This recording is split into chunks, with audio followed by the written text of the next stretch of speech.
ในช่วงเวลาต่อจากนี้ไปธรรมภาพก็ต้องขอถือโอกาสใช้เวลาในส่วนนี้เพื่อจะได้น้อมนำเอาพระสัทธรรมอันเป็นหลักธรรมคำสอนขององค์สมเด็จพระบรมศาสดาสัมมาสัมพุทธเจ้ามาปรารภให้ญาติโยมทั้งหลายให้ได้ยินได้ฟังเพื่อเสริมสร้างศรัทธาคือความเชื่อปาสาทะความเลื่อมใสพร้อมทั้งวิริยะความภาคเพียรให้เกิดขึ้นมีขึ้นในดวงจิตดวงใจของญาติโยมทั้งหลายจนกว่าจะสมควรแก่การเวลาก็ขอเจริญพรญาติโยมที่ประนมมืออยู่ให้ได้วางมือลง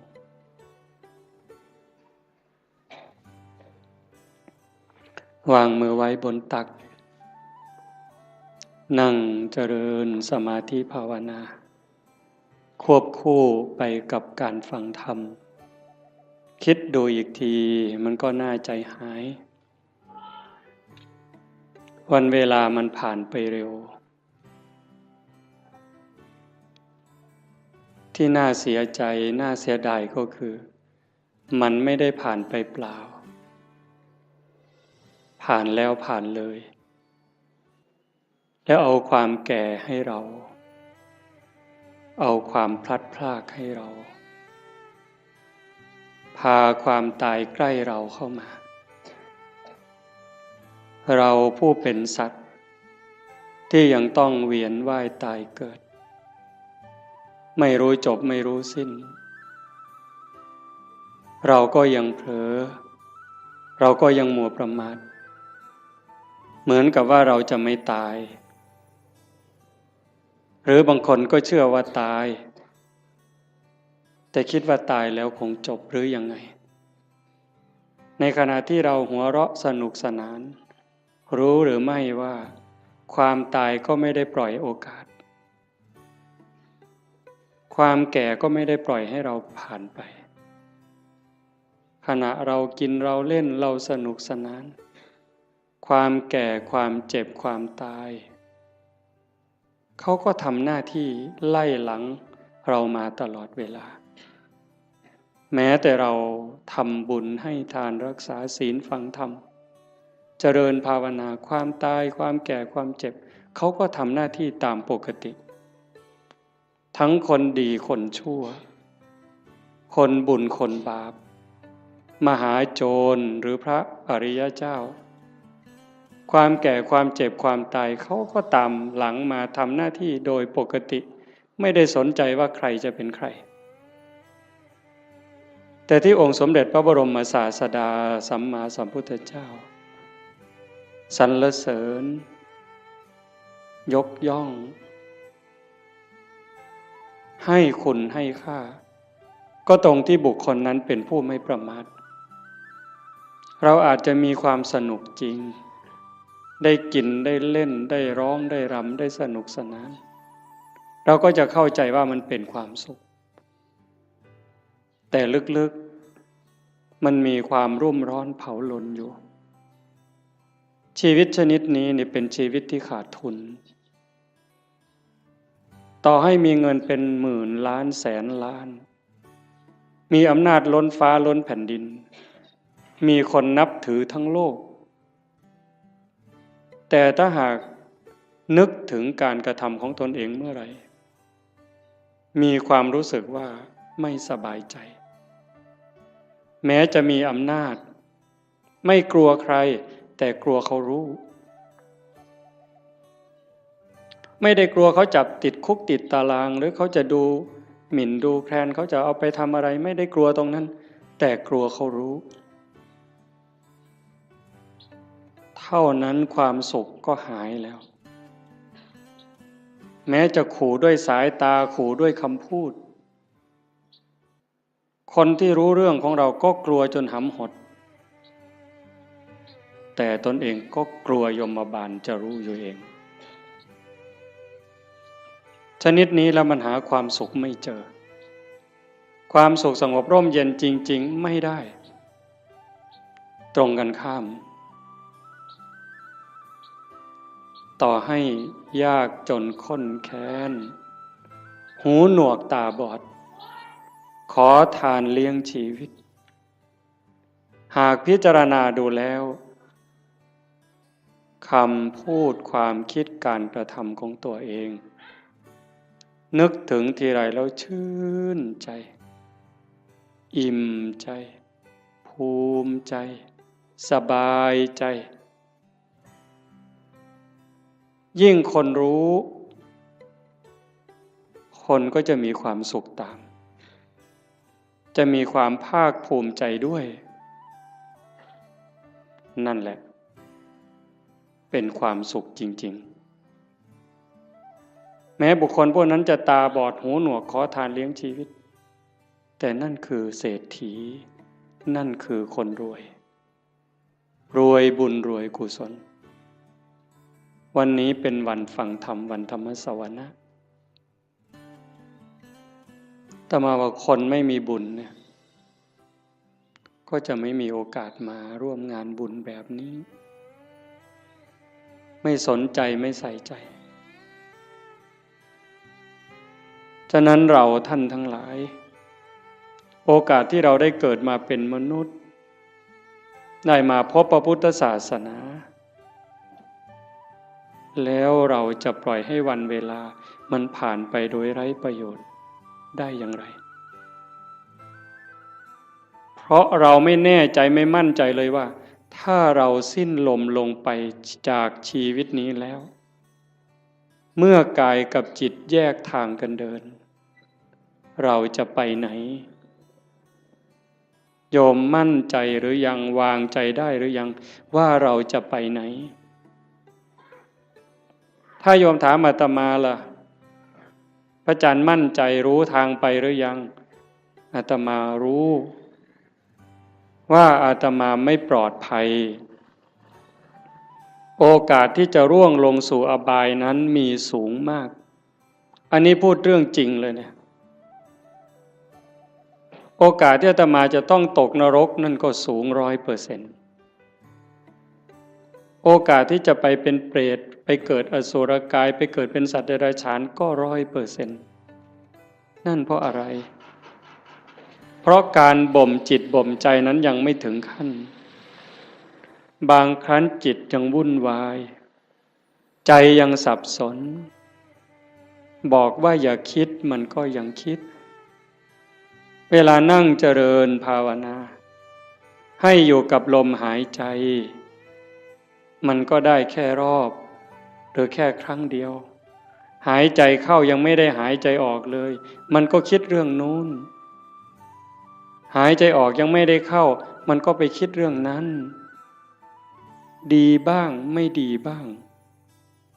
สารพัดแล้วใครเก่งทีนี้ใจตัวนี้นะสวรรค์ในอกนรกในใจนิพพานไม่ใกล้ไม่ไกลหายใจก็ได้ยินเวลาเราไปร่วมงานศพฟังเทศน์ครูบาอาจารย์ท่านก็จะพูดเสมอจิตเตสังกิริเถทุคติปาติกังขา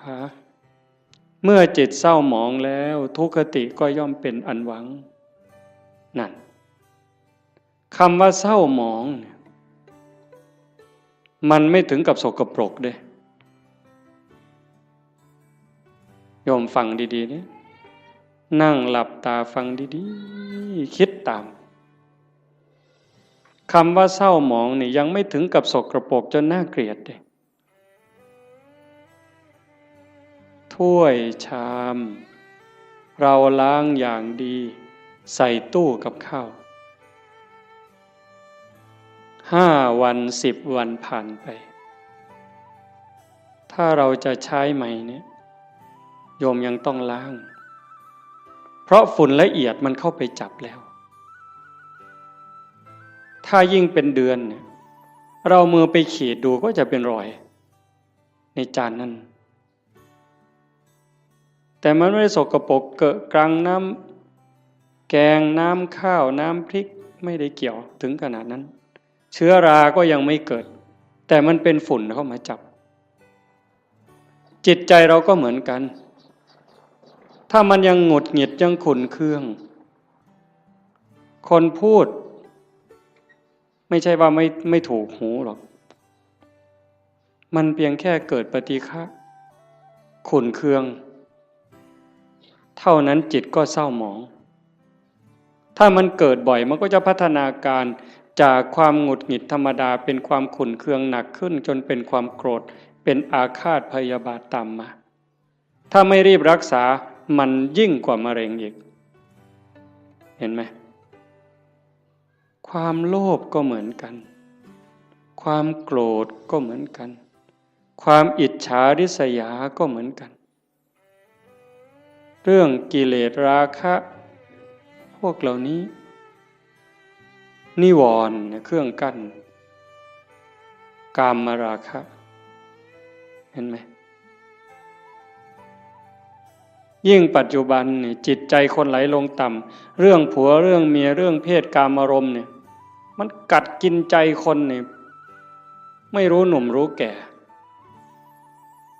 ไม่มีเวลากลางวันกลางคืนไม่รู้ใครเป็นใครเพราะมันมีสิ่งยั่วยุตลอดเปิดโทรทัศน์ขึ้นมันก็ยั่วแล้วเปิดวิทยุแทบขึ้นมันก็ยั่วแล้วยิ่งมีโทรศัพท์เล่นอินเทอร์เน็ตอะไรเฟซไลน์ลงไปนี่มันจะมีทั้งหมดเขาบอกอย่างนั้นก็จะไปเห็นอะไรหลายอย่างจิตก็จะแตกใจก็จะพังลูกหลานเราก็จนไม่เคารพพ่อแม่ลูกหลานไม่เคารพไม่เชื่อฟังพ่อแม่ลูกศิษย์ไม่เคารพครูบาอาจารย์พระเนนบางครั้งก็ไม่อยู่ในร่องในรอยเพราะสิ่งเหล่านี้จึงไม่แปลกที่พระพุทธเจ้าว่าจะไปแออัดยัดเยียดกันในนรกบ้างเปรตบ้างอสุรกายบ้างมากมายเหมือนดินในเม็ดดินในภูเขาหิมาลัยแต่มันก็ไม่เหลือวิสัยถ้าใครฝึกใครฝนใครอบรมบ่มจิตบ่มใจเนี่ยเพียรวันนี้ยังไม่ได้แต่ไม่ลดไม่ละในขณะที่เราเพียรฝึกขัดเกลาจิตใจตนเองแม้มันยังไม่สงบแต่บุญนั้นเราได้แล้วบุญนี่มันเกิดบุญนั้นมันได้ถ้าเราเพียรเราขัดเราเกลาจนกั้นจิตไว้หายใจเข้าก็ชัดเจนหายใจออกก็ชัดเจนช่วงที่เราเห็นลมเข้าชัดเจนลมออกชัดเจนช่วงนั้นกิเลสขาดไปจากใจ1 รอบ2 รอบ3 รอบขยาย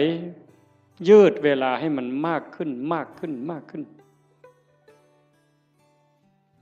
พอเรารู้จักขยายเวลาให้จิตอยู่กับความว่าง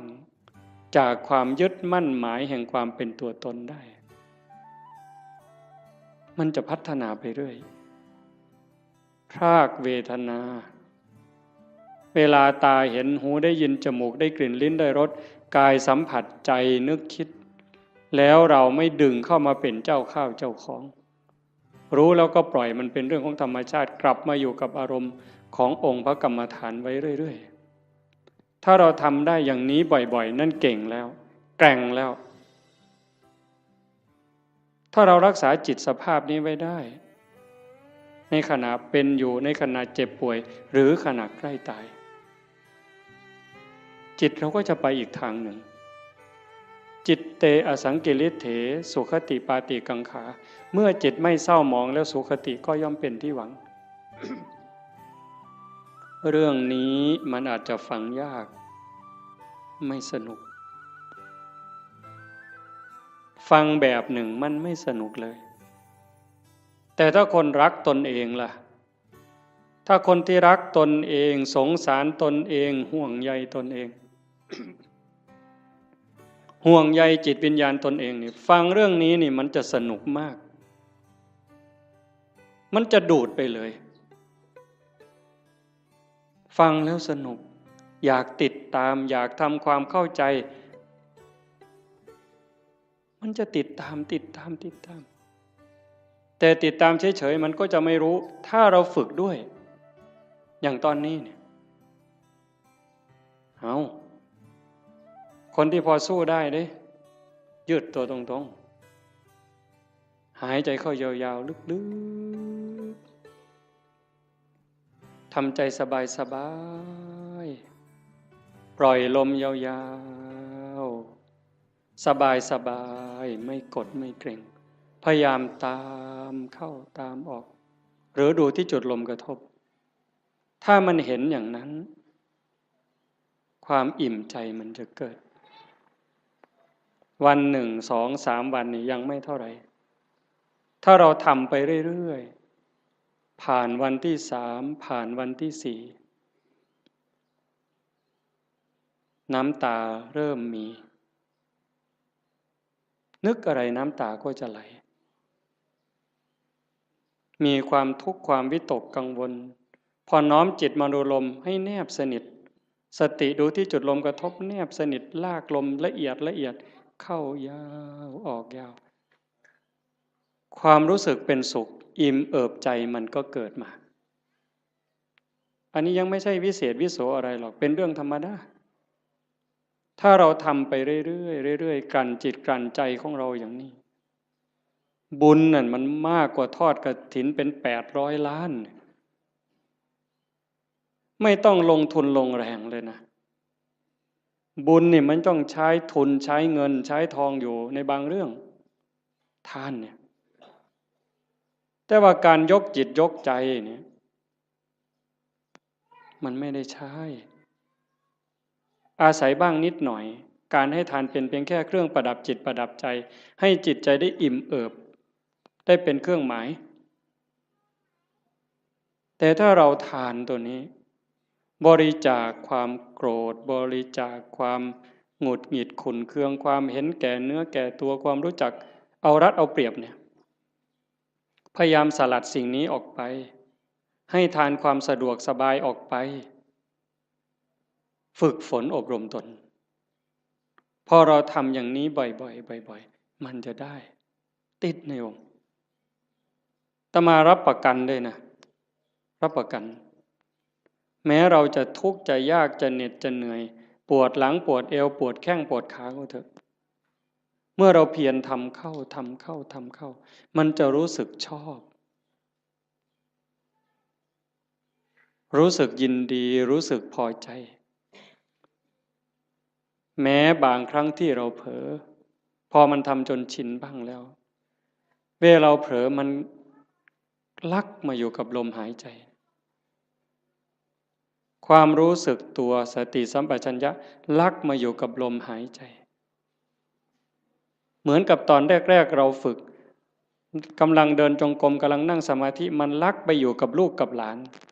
ลักไปอยู่กับไร่กับนากับทรัพย์สินสมบัติแบบเดียวกันจิตมันกำลังจะไหลมาทางดีนี่นะเป็นสิ่งที่เราจะได้พึ่งพาอาศัยญาติโยมฟังอีกครั้งสิ่งที่เรากำลังมาทำไม่ว่าจะเป็นการให้ทานก็ตามการรักษาศีลนี่ก็ตามการฟังธรรมเจริญภาวนานี่ก็ตามสิ่งนี้จะเป็นสิ่งที่เราได้พึ่งพาอาศัยชาตินี้ก็ตามชาติหน้าก็ตามชาติต่อไปก็ตามแม้เวลาเจ็บเวลาป่วยเวลาใกล้ตายจะได้อาศัยสิ่งนี้ยิ่งกว่าแก้วแหวนเงินทอง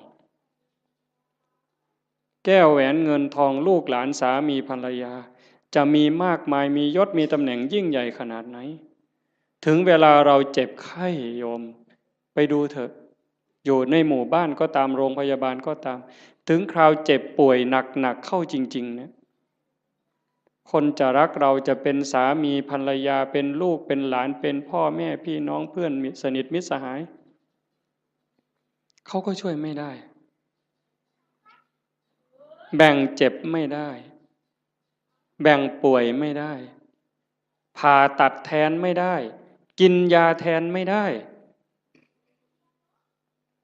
แล้วความหวาดกลัวที่มันเกิดล่ะถ้าบอกว่าต้องผ่าตัด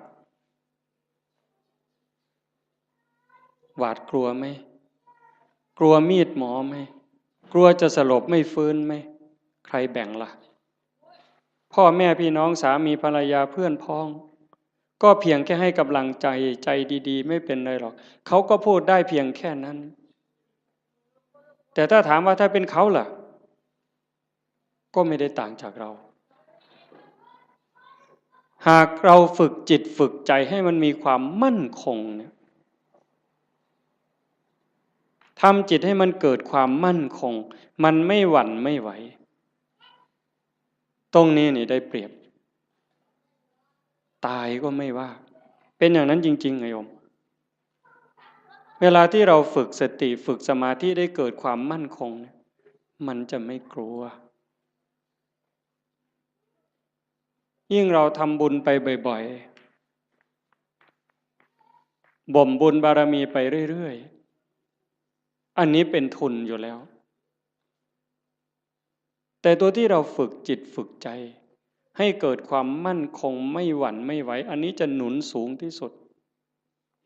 ยิ่งปัญญารอบรู้เห็นว่าชีวิตเกิดมาแล้วมันเอาแก่มาด้วยมันเอาแก่มาด้วยเอาเจ็บมาด้วยเอาพลัดพรากจากสิ่งรักสิ่งที่หวงแหนให้เราไปประสบกับสิ่งที่เราไม่พึงพอใจไม่ปรารถนาเอาความผิดหวังในเมื่อเราตั้งใจอยากจะได้อย่างนั้นอยากจะมีอย่างนี้แต่ก็ผิดหวังอยู่เรื่อยพอตั้งใจปั๊บหวังปั๊บก็ผิดหวังเลยโยมก็เจอมาทุกคนเกิดเป็นธรรมดาแก่เป็นธรรมดาเจ็บเป็นธรรมดาสุดท้ายก็จะตายเป็นธรรมดาทำไมล่ะถึงต้องตายเพราะตายมันมาพร้อมกับเกิดในเมื่อมันเป็นอย่างนี้เราก็ต้องยอมรับฝึกจิตฝึกใจให้เห็นความจริงอย่างนี้อยู่บ่อยๆเตรียมตัวตายไว้เสมอทุกวันทุกวันมีคนไปกราบถามหลวงปู่พุทธทาสว่าทำอย่างไรชีวิตถึงจะได้ประโยชน์ที่สุดถ้าพูดถึงบุญจะได้บุญมากที่สุดหลวงปู่พุทธทาสบอกว่าให้ทำความรู้สึกเหมือนกับว่าวันนี้เป็นวันสุดท้ายวันนี้เป็นวันสุดท้ายของเราที่อยู่ในโลกพอค่ำลงวันนี้เราจะตายอะไรที่เป็นบุญเป็นกุศลที่ยังไม่ได้ทำให้รีบทำบาปอกุศลอะไรที่ยังไม่ได้ละก็ให้รีบละขัดข้องหมองใจกับใครทำผิดทำพลาดกับใครก็รีบไปขอโทษเขาซะใครทำคุณทำประโยชน์กับเรายังไม่ขอบคุณเขาด้วยปากหรือไม่ได้ขอบคุณเขาด้วยใจก็รีบซะในเมื่อเราขอบคุณเขาขอโทษเขาจิตใจเราจะปลอดโปร่งโล่งเบาขึ้นง่ายต่อการภาวนาอีกจากนั้นก็พิจารณาชีวิตมันไม่มีอะไรเป็นของเราเลยโยมดูเถอะอันนี้โยมอย่าเชื่ออาตมานะโยมใช้สมองของโยมธรรมะมันอยู่ที่ใจเราโยมไม่ได้อยู่ที่คำพูดไม่อยู่ในหนังสือไม่อยู่ในพระไตรปิฎกเลยไม่ใช่เลยอยู่ในใจเนี่ยตัวรู้โยมมีพร้อมทั้งหมดทุกคนไม่ได้ต่างกันเวลาโกรธเนี่ยถ้าไม่มีธรรมะต่างคนก็ต่างอวดกันเนี่ยอวดความเกรี้ยวกราดความแกร่งกล้าความเลวร้ายของตนเองอวดโง่เขาว่าอย่าอวดดีนี่อาตมาว่ามันดีถ้ามีดีให้อวดนี่รีบอวดแต่ส่วนมากอวดโง่เห็นไหมกินเหล้าเลยหลายลังก็ไปอวดเขาว่ากินได้หลายลังอวดโง่นั่นมันอวดโง่ไม่กลัวใครใครจะลองเอาอะไรก็ว่ามาท้าตีท้าต่อยนั้นอวดโง่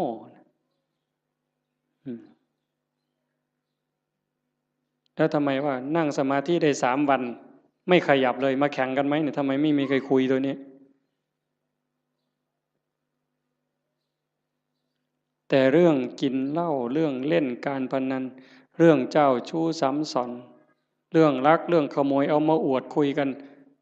โอ้สิ่งที่เอามาอวดมาอ้างกันนั้นถามว่าเป็นบุญไหมไม่มีเลยเป็นประโยชน์ไหมไม่มีเลยแต่เรื่องนั้นทำจริงเด้ทุ่มเทตลอดชีวิตเด้นั่งเล่นไพ่ทั้งคืนนี่ไม่เยี่ยวเลยผุ่นเป็นเก่งแห้งเนี่ยบ่ปวดเงี้ยวเลยแต่นั่งสมาธิหาหน้าที่เนี่ยข่อยทิกแล้วทิกอีกแล้วข่อยจะไปแล้วเนี่ยมึงที่หลังมันโงนปานนั้นเพิ่นว่าเพิ่นเก่งเนี่ยกันบ่ถูกใจมากอย่าจับกูขามันเพิ่นเด้เบิ่นอยู่ดาวบัดเขาโยใส่ถอยหลังจากรถบัดนี้มันบ่จริงหรอก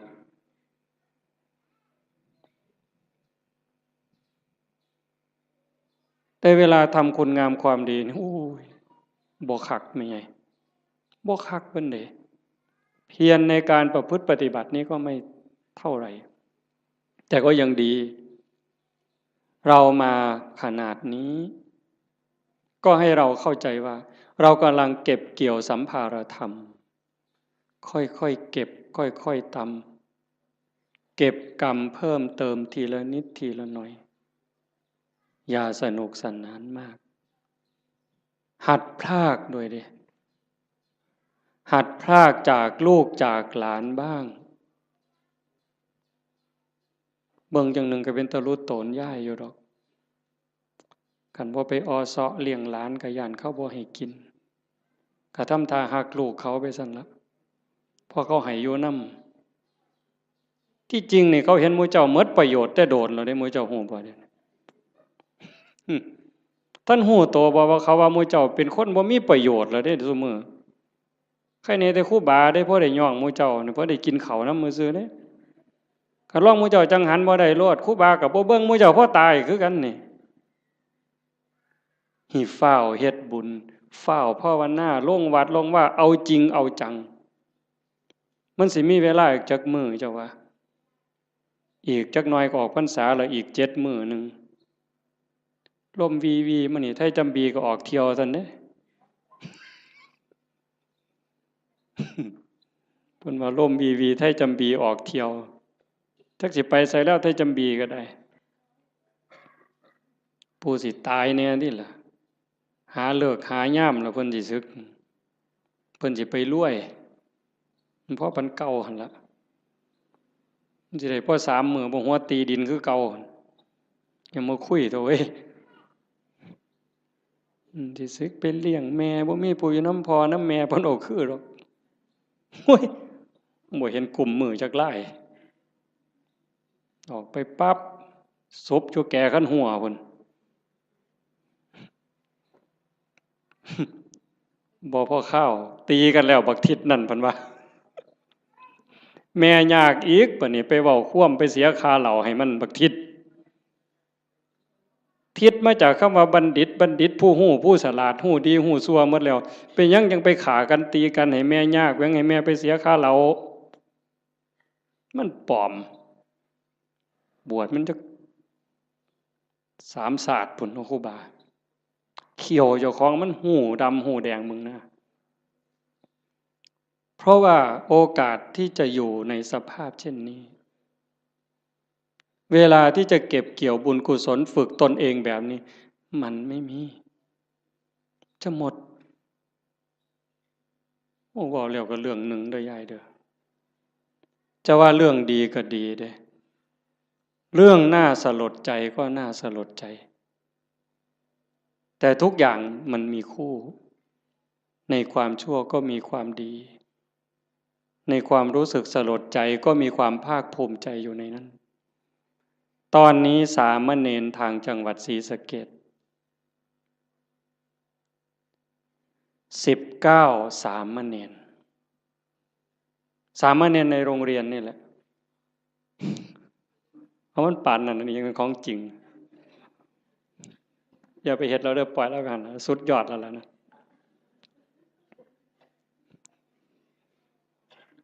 สามเณร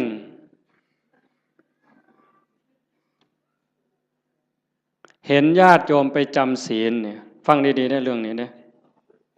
สามเณรเห็นญาติโยมพ่อใหญ่แม่ใหญ่ไปจำศีลวันพระไปอยู่วัดโยมตั้งใจไปปฏิบัตินิมนต์พระพาเดินจงกรมพระกับผ้ายางจงกรมบ่ได้บูจักดอกเฮ็ดเอาโลดพาทำวัดในขน่อยว่าไปโลดมื้อเจ้านั่นว่าไปโลดบ่แม่นแถวร้อยเอ็ดได้บ่เพิ่นศรีสะเกษดอกมาหัวเฮ็ดหยังเดี๋ยวนี้ครูบาว่าเฮ็ดเอาโลดทำยังไงหลายปีผ่านมา3 ปี5 ปีสามเณรน้อยๆนี่มีใจสามเณรน้อยนี่มีใจขออนุญาตไปปฏิบัติธรรมแบบหนักๆเลยตื่นตี 2นอน4 ทุ่มไม่พูดไม่จา19สามเณรเนี่ยไปเพื่อฝึกเดินจงกรมฝึกนั่งสมาธิเพื่อจะมาพาคุณยายทั้งหลายที่ไปจำศีลในแต่ละวัดเนี่ยสามเณรตั้งแก๊งสามเณรเพื่อจะไปสอนญาติโยมปฏิบัติธรรมเนี่ยตรงที่สลดใจก็คือพระสงฆ์องค์ข้าเจ้าไม่ทำหน้าที่ตรงนี้ตรงที่น่าภูมิใจก็คือลูกเนนนี่ตัวเล็กๆ14 ปี15 ปีรักบ้านรักเมืองรักพระพุทธศาสนานึกถึงบุญคุณข้าวน้ำของญาติโยมที่ใส่บาตรให้ปัจจัยไปเรียนหนังสือ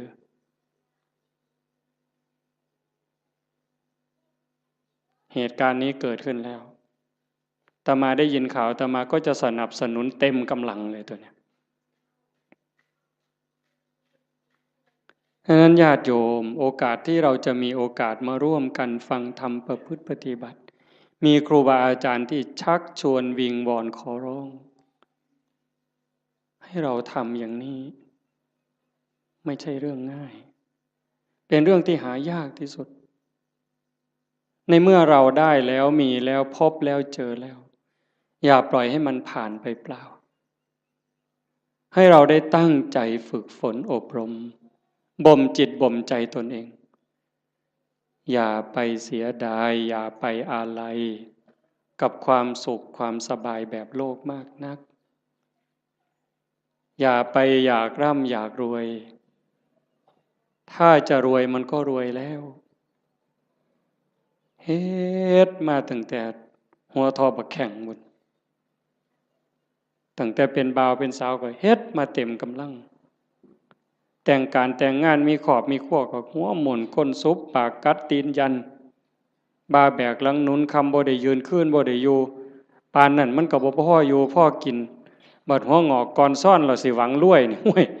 หมู่ข่อยว่าเจ้ากินยาพิษเม็ดแล้วข่อยว่าเนี่ยข่อยว่าเจ้าบ่พบปัวแล้วคันรวยเจ้ารวยแต่เหิงแล้ว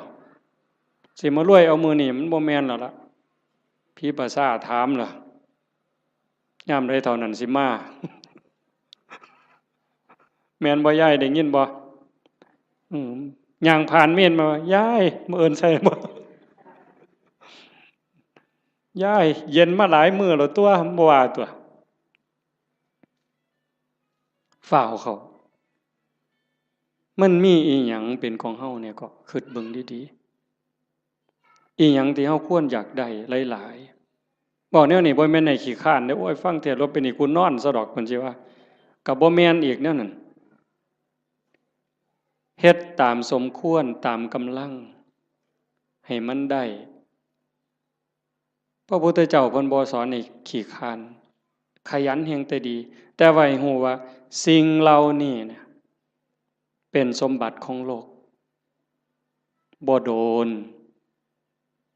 เฮาก็จากมันคันเฮาบ่จากมันมันก็สิจากเฮาเทิงตอนเป็นแล้วก็ตอนตายลางเทื่อเฮาเป็นอยู่นี่โจรมาลักไปซ้ ลังเทื่อมันลักเอาโดยมันบ่บอกเฮาลังเทื่อมันมาญาติเอาซื่อๆดีบ่ดีเฮาเจ็บย้อนทรัพย์เจ้าของเขายืมแล้วบ่คืนอันนี้ก็มีอยู่เห็นบ่อันนั้นของภายนอกแม้แต่ของภายในที่เฮามีโยมว่ามีหยังเหรอโยมสำบายแน่เอาถามโยมเด้นี่แม่ใหญ่หมู่เจ้าเฒ่าแล้ว70ก็มีแล้วหมู่เจ้าสำบายย้อนมีอีหยังแหน่ลองเว้าให้ฟังเบิ่งมีลูกยากนำลูกบ่คิดเบิ่งดีๆบ่มีลูกนี่ย้อนสำบายนำลูกกับยากนำลูกอีหยังหลายกว่ากัน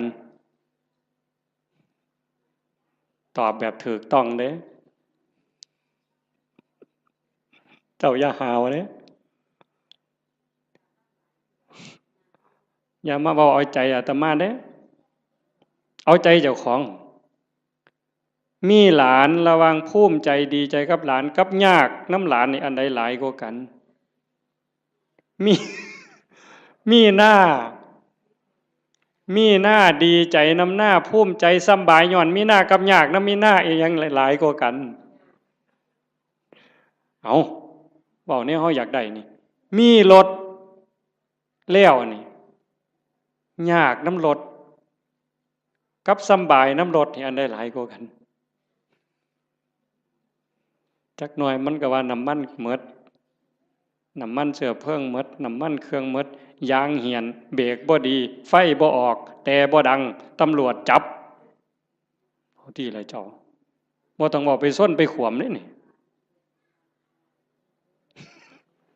อันนั้นของทั้งนอกสร้างมันตัวนั้นรถเพ่บ่ซ่อมจูดไฟถิ่มก็บ่เดือดร้อนดอกเว้าพื้นเจ้านี่บัดเจ้ามีตานี่เจ้ายากน้ำตาบ่เอา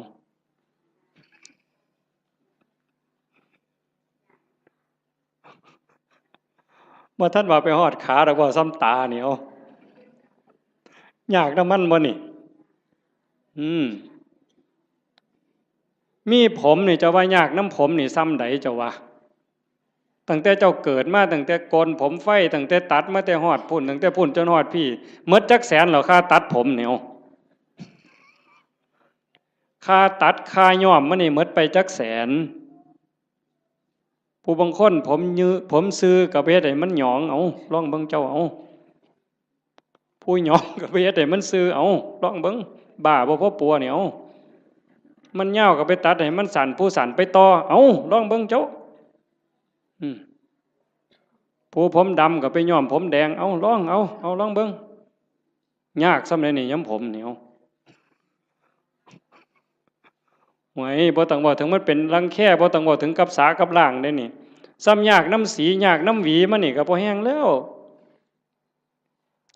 มือหนึ่งหวีแสกกลางมือหนึ่งเป๋ไปทั้งซ้ายมือหนึ่งเป๋ไปทั้งขวามือหนึ่งหวีเสยไปทั้งหลังขย่อมพ่อใหญ่กำนันเนี่ยหมอหนึ่งหวีทั้งงอนมาปกไว้หน้าผากเนี่ยลองเบิ่งทีละคนมันยิ่งยากสำเร็จยากสำน้ำผมซื่อๆเนี่ยบอกเพื่อนป่าคนเนี่ยแต่มามันพอสมควรเด้อเนี่ยมู่ว่าของยากจักเม็ดเด้อเนี่ยตั้งแต่ก่อนหวีเรียบร้อยสมมุติมันเฮ็ดเป็นตั้งเฮ็ดหัวจรวดขึ้นมาอีกก็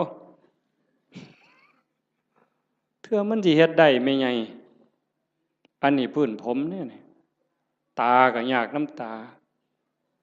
คันมันเป็นโรคต่อกระจกต่อเนื้อต่อลมต่อหินเอาทีละหูล่ะยากน้ำหูบ่มันก็ดีอยู่มันได้ยินแต่ว่าได้ยินเขาด่าก็ขอบมันมีหูนี่ล่ะเว้ยคันกูหูหนวกกูก็สิบ่เดือดร้อนซะดอก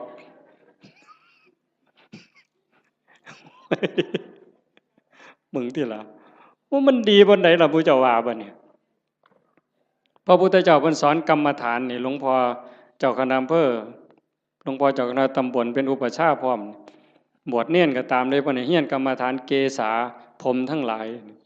โลมาขนทั้งหลายนาขาเล็บทั้งหลายตะโจอีหยังทันตาฟันตะโจหนังผมขนเล็บฟันหนัง ตั้งแต่ขนตาซื่อๆนี่ไม่ไงยากบ่ขนตาเจ้าวะมันก็บ่ได้ยากนะมันปานใดล่ะมันอยู่ซื่อๆบัดมันโลนเข้ามาแท่งเข้าทั้งในนี่เจ้า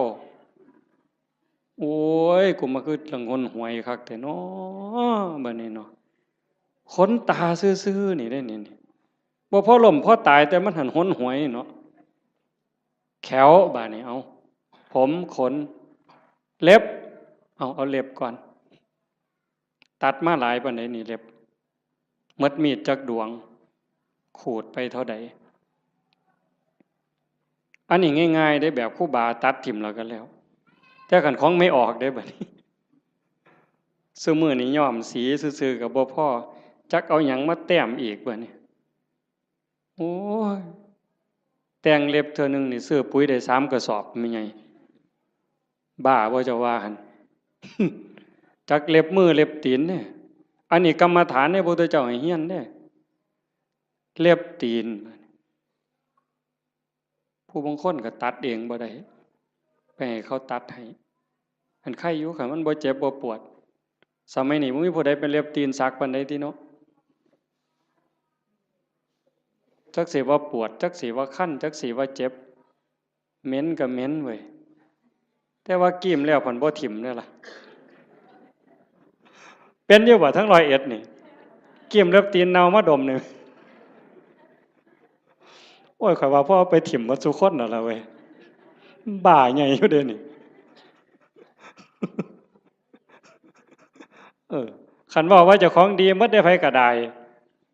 บัดเบิ่งจังซี่ล่ะมันบ้าคือดีเจ้าทบทวนเจ้าของให้มันคักๆโลดแขวบัดนี้เบิ่งเด็กน้อยซุมื้อมันเอาหยังสัดแขวมันน่ะจักสีหยังตัวสีหยังแปลงแล้วก็บ่พอต้องมีแนวมาม่วนปากอีกเขาก็หนูทางมาโฆษณาล่อเฮาเด้เห็นแนวม่วนปากกันเนี่ยถ้ามาบ่หารใส่เว้ยโยมเอามาถวายยามใดอาตมาก็มันตะขี้เดียดไว้จักคิดแนวใดอาตมาบ่เข้าใจเจ้าของคือกันล่อให้ผู้อื่นเสยเอาไปแนวว่าซั่นปานเฮาสิโซกปรกปานนั้นเนาะสีแขวเราก็สิแล้วตัวเว้ยม่วนปากเราก็สิแล้วตัวยังสิมาม่วนปากอีหยังลิตเตอรีนอีกทุกซอกทุกมุมอยู่กูบ่ใส่น้ำสูกูบ่ปวงปานนั้นดอกเว้ยบัดมันแขวปวดขึ้นมาเด้บัดปวดมาเจ็บมาบัดได้ยิ้มใส่กันตอนเป็นบ่าวเป็นสาวเพิ่นก็ว่าเพิ่นคักพุ่นล่ะมีความสุขอยู่ยิ้มใส่กันนั่นแต่ว่ามันปวดขึ้นมานี่แล้วแม่ใหญ่บัดนี้ไว้โยมสมมุติว่าอาตมามีมนต์พิเศษคาถาดีๆนี่เสกให้โยมรวยผู้ละ100 ล้านหมดซุคนนี่เอาบ่ยายเพียงเท่าเดียวนี่เงินในบัญชีตุ๊บผู้ละ100 ล้านซุคนเอาบ่ยายไผเอาแน่ยกมือ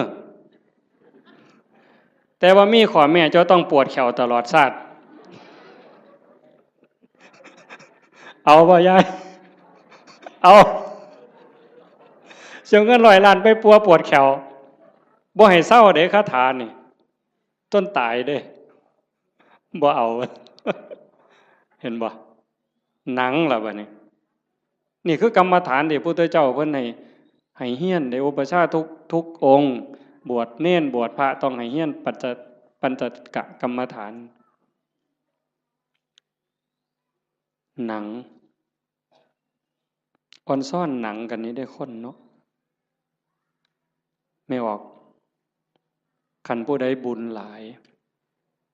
เพิ่นรักษาศีลไว้ดีให้ท่านรักษาศีลมีเมตตาเกิดมาชาติหลังนั้นเพิ่นสิเป็นคนมีผิวขาวผิวงามผิวเนียนดำก็ดำงามมันเนาะขาวก็ขาวงามผิวเกลี้ยงใสบ่มีฝ้าบ่มีสิวบ่มีกระหนังเต่งตึงเป่งปังว่าซั่นเนาะอันนั้นย้อนบุญเด้อันผู้บางคนบัดนี้ขาวก็ขาวอยู่ดำก็ดำอยู่แต่ว่าเป็นด่างๆจังซี่ก็มีย้อนบาปด้วยนั่นย้อนบาปบ่มีศีลแน่ขี้โกรธขี้เคียดแน่อาฆาตจองเวรแน่สารพัดนั่นล่ะบาปบ่น้ำบาป มันนี่ก็มาหลงกันอยู่บนนี้จริงๆนั่นมันก็มีแค่หนังบางๆเพิ่นว่าหนังของเราผู้หนึ่งหนังกำพร้าที่บอกว่าสวยผิวเนียนขาวอมชมพูเนี่ยกับผิวดำผิวด่างขี้กากขี้เกลื่อนทั้งหมดเนี่ยแต่ละคนนี่ลอกออกมาปั้นเขากลมๆนี่ทอกับบักท่านหน่วยเดียวซ้ำนี่นึงนี่ห่อไว้ซ้ำนี่ล่ะมองเฮาหลงกันว่างามบ่งามก็ซ้ำนี่ล่ะแต่คันขูดหนังกำพร้านั่นออกมาปึ๊บมันสิคือกันหมดพอแต่ไต่หนังกำพร้าลงไปปั๊บก็สิมีน้ำเลือดน้ำเหลืองน้ำหนองแดงใจว้ายอยู่จังซั่นตับไตใส่พุ่งก็ยากน้ำมันเมิดอันนี้เว้าถึงมีอันไหนยากน้ำอันนั้นเด้ท่านฝ่าหลวงประเด็นเด้มีผมก็ยากน้ำผมมีขนก็ยากน้ำขนมีตาก็ยากน้ำตามีหูก็ยากน้ำหู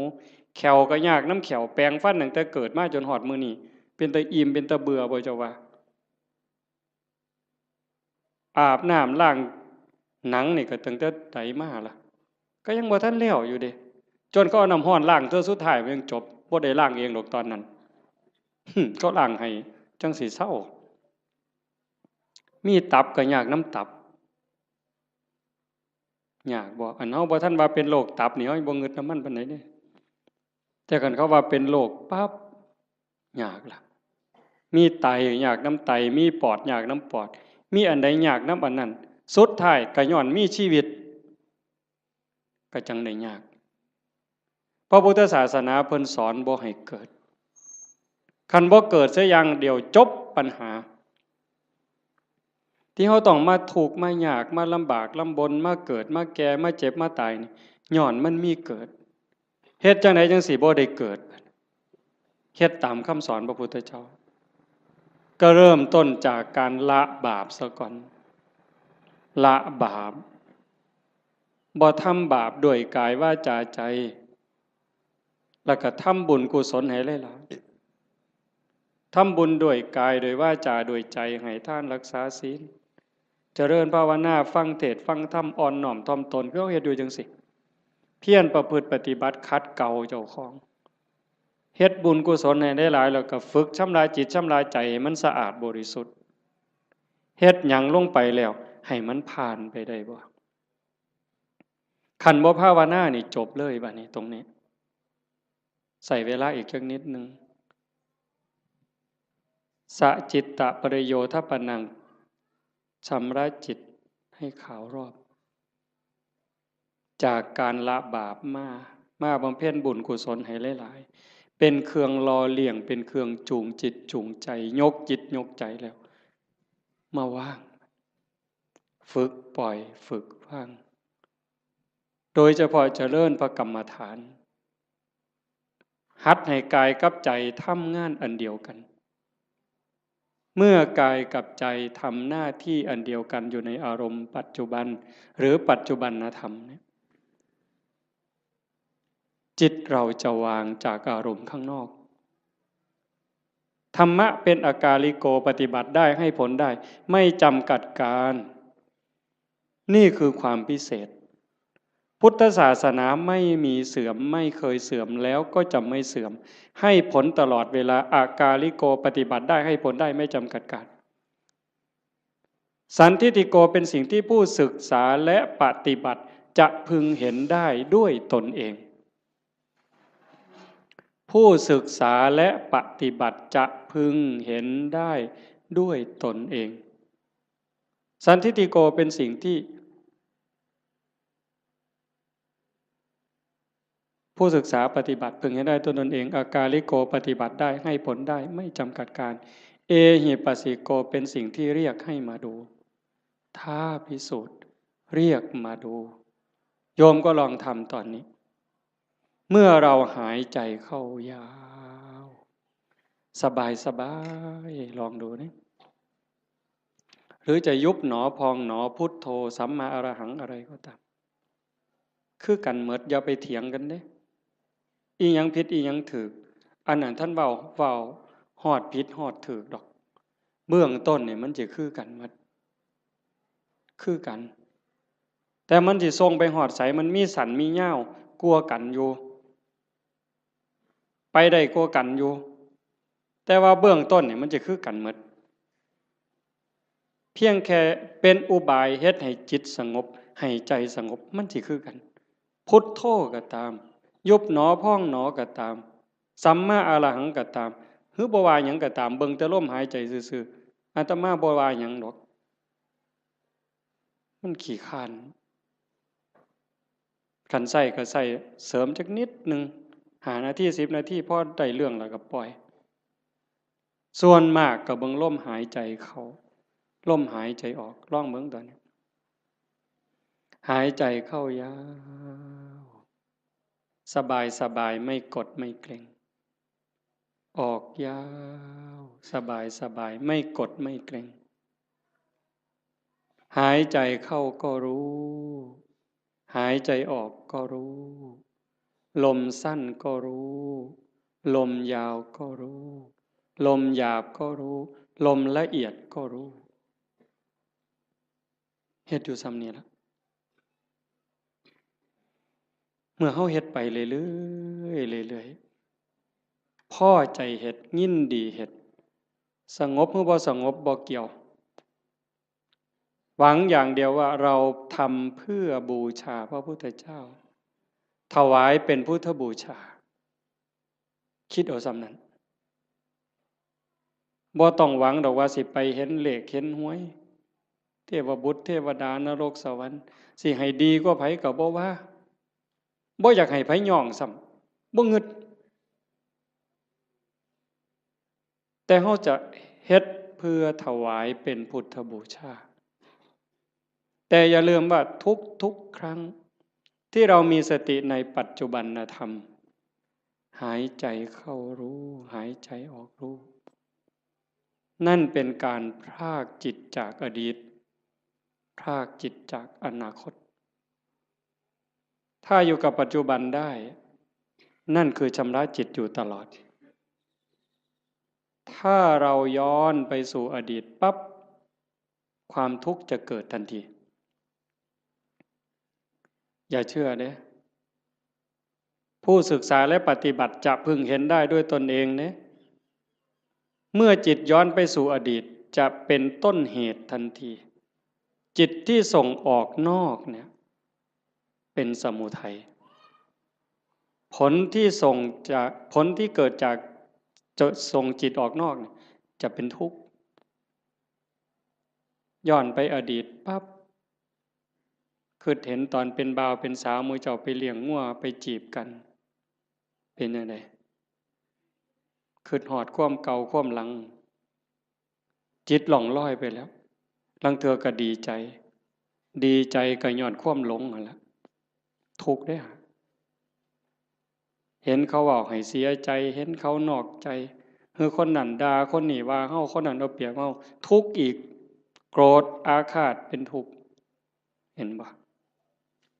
ขันบ่ย้อนไปอดีตเตลิดไปสู่อนาคตมื้ออื่นสิเป็นจังใดสิกินหยังอยู่หยัง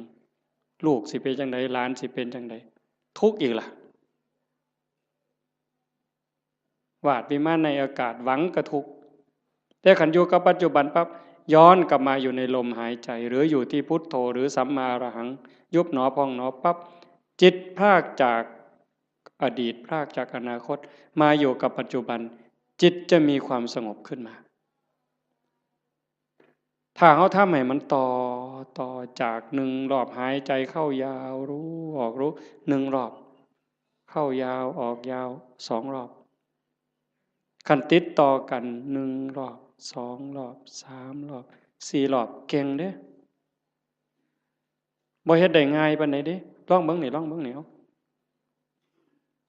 ยืดตัวตรงๆสบายๆแขนขาบ่ต้องเกร็งหายใจเข้ายาวออกยาวให้มันเห็น1 รอบถือว่าเก่งแล้วเห็นลมเข้ายาวๆออกยาวๆแบบจิตบ่แป๊บๆบ่ไปทั้งหน้าบ่มาทั้งหลังแต่อยู่กับหม่องจุดลมกระทบหรือสิตามลมไปก็ตามเห็นจังสั่นชัดเจนปั๊บนี่แม่ใหญ่ได้บุญหลายกว่าทอดกฐินเด้อเห็นลมเข้าลมออกรอบเดียวนี่ล่ะหายใจเข้าปั๊บสุดปุ๊บมันหยุด นิดนึงมันออกมายาวปึ๊บหยุดปุ๊บซ้ำนี่ได้หลายกว่าทอดกฐิน1 กองขันมันได้2 รอบล่ะหลายกว่ากฐิน3 กองขันมันได้3 รอบหลายกว่ากฐิน5 กองเฮ็ดไปเรื่อยๆเรื่อยๆความมั่นคงความหนักแน่นความมีเหตุมีผลมันจะเกิดขึ้นมาเลยอาตมาเห็นแนวนั้นเด้ความมั่นคงความบ่ย้านบ่หวั่นบ่เกรงคันมันถูกแล้วก็ถูกหลดตรงนี้มันจะเป็นสมบัติซอยเฮาย่ามเจ็บย่ามไข้ย่ามผิดหวังย่ามสมหวังมันก็จะไหลไปเรื่อยจากการได้ความสงบความร่มเย็นบางสีบ่หาแต่หลายดอกบ่ทันเก่งอีหยังดอกทำนั้นแต่มันจะพัฒนาไปมันจะลุ่มลึกไปโดยลำดับลาดเอียงไปโดยลำดับไม่โกรกชันเหมือนภูเขาขาดพระพุทธเจ้าคนนั้นสิเนี่ยถ้ามาของพระองค์นั้นลุ่มลึกไปโดยลำดับลาดเอียงไปโดยลำดับไม่โกรกชันเหมือนภูเขาขาดมันจะคอยเพิ่มคอยเติมคอยเพิ่มคอยเติมความหนักแน่นความร่มเย็นหลายขึ้นความสุขหลายขึ้นนะยายพระพุทธเจ้าเพิ่นบอกว่านัตถิสันติปรังสุขขังความสุขอื่นยิ่งกว่าความสงบไม่มีบ่มีบนเถียงเด้ความสุขอื่นยิ่งกว่าความสงบบ่มีอันนี้เพียงแค่เฮาสงบกายสงบภายนอกการเฮาอยู่บ้านเสียงโทรทัศน์เสียงหมาเสียงแมวเสียงลูกเสียงหลานเสียงวิทยุเสียงมอเตอร์ไซค์เสียงเด็กน้อยตีกันขากันหายแอวหนหูหนหวยจักหยังตัวหยังเป็นจังได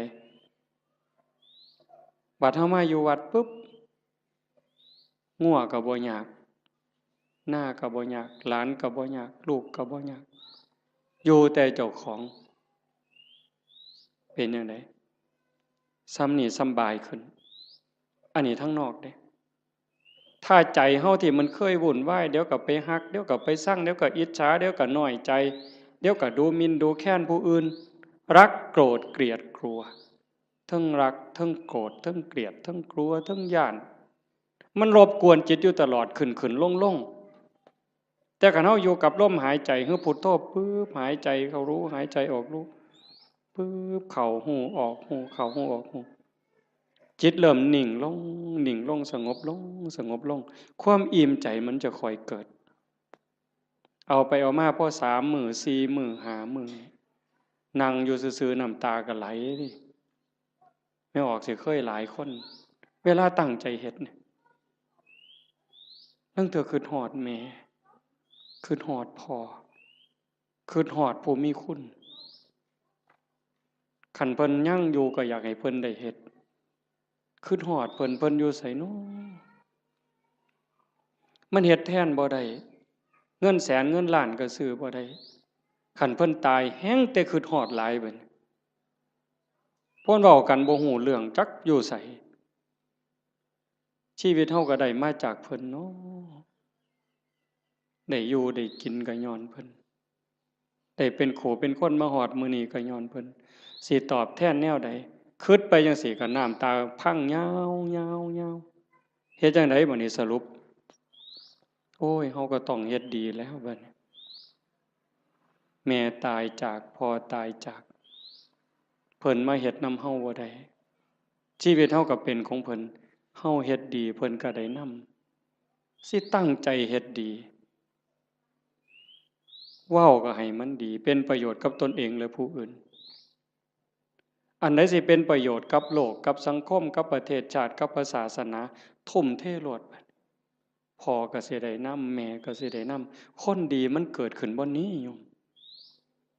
พอมันสิได้พิจารณาเองของมันจากนี่ผ่านไปก็เก่งไปนำอีกเบิดยามมีแนวมากระทบตากระทบจิตกระทบกายกระทบใจอิหยังก็แล้วแต่มันก็พากได้สติขึ้นมาปึ๊บน้ำตาขูอยู่ๆนี่มันหยุดจึกโลดเฮ้ยโง่ไปแล้วอันนี้บ่แม่นแล้ว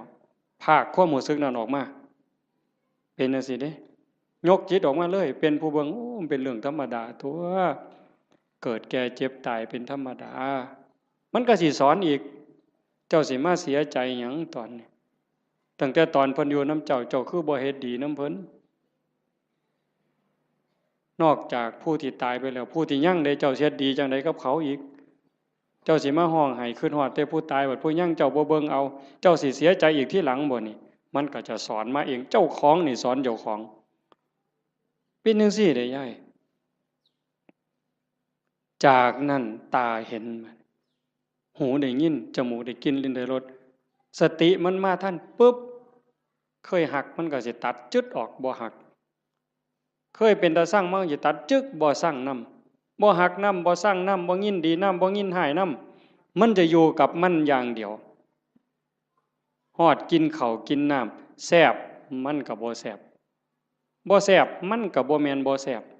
มันหู้ซื่อๆแล้วก็แล้วด่ากับย่องซ้ำกันบัดเจ้าสิสรรเสริญเจ้าสินินทาสิดูถูกข่อยก็ซ้ำเก่า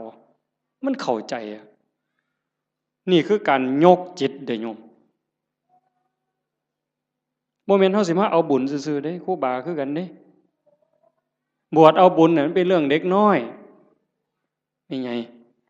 เว้าหมู่เจ้านำนะซะบัดนี้อันพากันมาวัดมาว่ามาฟังเทศน์ฟังธรรมขี่รถไปฟังเทศน์บ้านนั้นบ้านนี้ไปเพี้ยนบ้านนั้นบ้านนี้ไปทำวัดเช้าวัดเย็นน้ำวัดน้ำครูบาอาจารย์ไปเอาบุญน่ะเด็กน้อยเศร้าเล่นเฮือนน้อยได้บ่เดี๋ยวนี้ฮะเรื่องเอาบุญนั้นเป็นเรื่องเด็กน้อยซะแล้วแต่ก็จำเป็นเด้เด็กน้อยมันต้องเอาขนมอ้อยเด้เอาไข่เค็มอ้อยเด้เอาบักขามอ้อยก็เอาเด้แต่ว่าเฮาก็ต้องใหญ่ขึ้นมานำจากการไปวัดไปว่าเพื่อเอาบุญให้เป็นการศึกษาเรียนรู้ธรรมพัฒนาเจ้าของยกระดับจิตเจ้าของกายนี่ยกบ่ได้แล้วล่ะนี่แต่สิสุดไปสุดไปสุดไปจักมือก็สิดับถิ่มไปล่ะใจนี่ตัวมันบ่ตายนี่ยกใจให้มันสูงก่อนตายนี่แหมแบบว่าเขาด่าบ่เครียดนี่เฮ็ดง่ายบ่ยายเขารักของบ่เสียดายนี่เฮ็ดง่ายบ่ยากเด้คันเฮาบ่ฝึกมื้อนี้สิไปฝึกมื้อใดบัดจังว่าวัดมาว่ามาปฏิบัติคือการมาฝึกเจ้าของยกใจเจ้าของอย่าให้มันไปยินดียินหายอย่ายินดีในเวลากระทบกับอารมณ์ที่น่ายินดีอย่ายินร้ายในอารมณ์ที่น่ายินร้ายมันเฮ็ดบ่ทันใดมื้อนี้ก็เพียรมันฝึกมันฝนมันประพฤติปฏิบัติเฮ็ดเอาคันเฮาเข้าใจแล้วมันจะหูทางเฮ็ดอยู่เด้มื้อเช้าอาตมาบอกโยมวัดโน่นกุลมว่าจากมื้อนี้ไปนี่ให้หาข้อบกพร่องเจ้าของทุกคน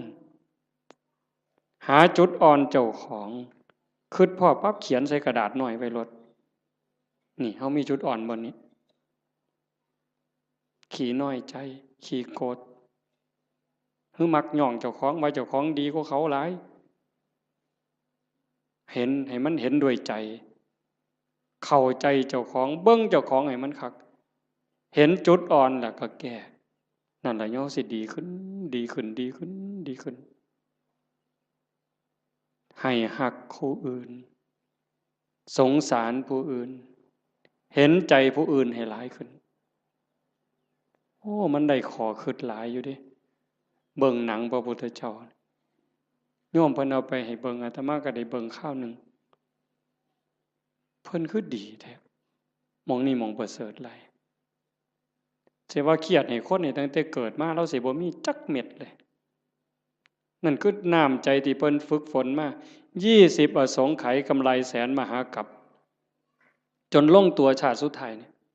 ไผสิเฮ็ดหยังก็บ่มีเครียดบ่มีขมบ่มีโกรธบ่มีบ่พอใจบ่มีหงุดหงิด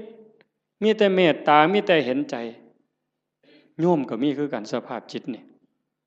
แต่มันบ่ทันใหญ่มันบ่ทันเจริญฝึกมันเลี้ยงใจตัวนี้มันใหญ่ขึ้นคันเฮาอยากเป็นคือเพิ่นเด้คันเฮาอยากเป็นคือพระพุทธเจ้าอยากให้พุทธะเกิดขึ้นกับเฮาทุกคนเป็นพุทธะได้เป็นม่านได้ไม่ใหญ่ก็เป็นม่านได้เป็นม่านเจ้าของเป็นพุทธะก็ได้เจ้าสิเลี้ยงหยังในใจเจ้าให้มันใหญ่ให้อภัยให้ไวที่สุด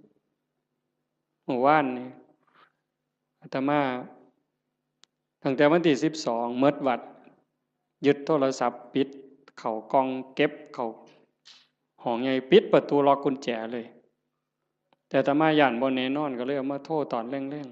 ๆโทรถามโยมคันนี่ว่าเป็นอีหยังเฮ็ดจังไดกันแน่มันนี่มันโยมทางกรุงเทพโทรมาคุยกันเพิ่นก็ว่ามีเรื่องบางอย่างที่บ่พอใจกันอาตมาก็เลยว่าคันท่าคิดว่าเป็นลูกศิษย์พระพุทธเจ้าก็อย่าเครียด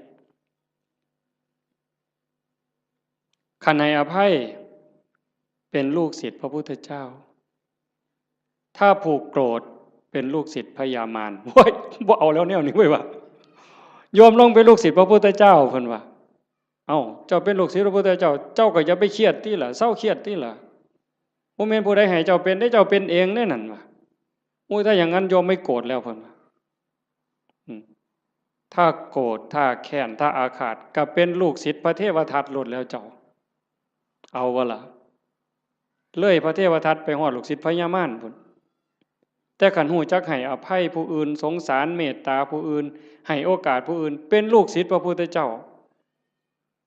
พุทธังสรณังคัจฉามิเพิ่นว่าเด้ไม่ไงว่าอยู่บ่พุทธังสรณังคัจฉามิเพิ่นว่าเด้ธัมมังสรณังคัจฉามิสังฆังสรณังคัจฉามิทุติยัมปิแม้ครั้งที่2ตติยัมปิแม้ครั้งที่3ข้าพระพุทธเจ้าถือเอาพระพุทธเจ้าถือเอาพระธรรมถือเอาพระสงฆ์เป็นที่พึ่งเป็นที่ระลึกถึงจะปฏิบัติตามพระพุทธพระธรรมพระสงฆ์บุญเพิ่นเว้าแต่บัดเครียดให้หมู่นั่นหนางอลองค่องเว้ยตัวพระพุทธเจ้าพุ่นมานี่เจ้าโอ้ยจะไปไว้ไสบาปบัดนี้ตัวหลวงพ่อเจ้าคณะอำเภอกับบาปอยู่มันก็บ่ปานตัวพระพุทธเจ้าเด้อ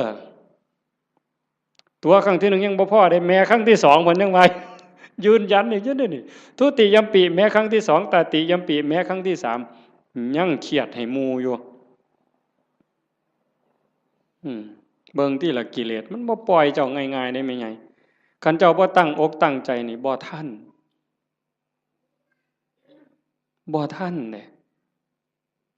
เบิ่งเจ้าของให้คักเด้อสิสรุปแล้วเด้เบิ่งเจ้าของให้ดีๆทบทวนตั้งแต่เฮาเข้าวัดมาจนฮอดมื้อนี้เฮาดีขึ้นกว่าเก่าบ่เฮ้ยยายตัดสินด้วยความเป็นธรรมเด้เจ้าของนั่นล่ะฮู้เองตัดสินเจ้าของว่าดีขึ้นกว่าเก่าบ่ความโลภกูลดลงบ่น้อเวลาไปจำศีลนุ่งผ้าขาวอยู่วัดคันวัดใดเพิ่นให้ตักอาหารบนโต๊ะกูไปก่อนเนี่ยกูเอาคิดฮอดผู้ทั้งหลังบ่น้อนี่เบิ่งเป็นแนวใดยังไปสุดโต๊ะยังถอยมาอีก3ก้าวเทมือมาข้างหลังหยุมขนมมอมอีกเทื่อนึงบ่ซ้อมเด้นี่ครูบาก็คือกันเด้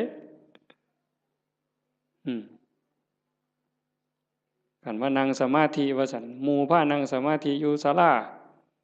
เพิ่นไปดอกเดินจงกรมไปทั้งกุฏพุ่น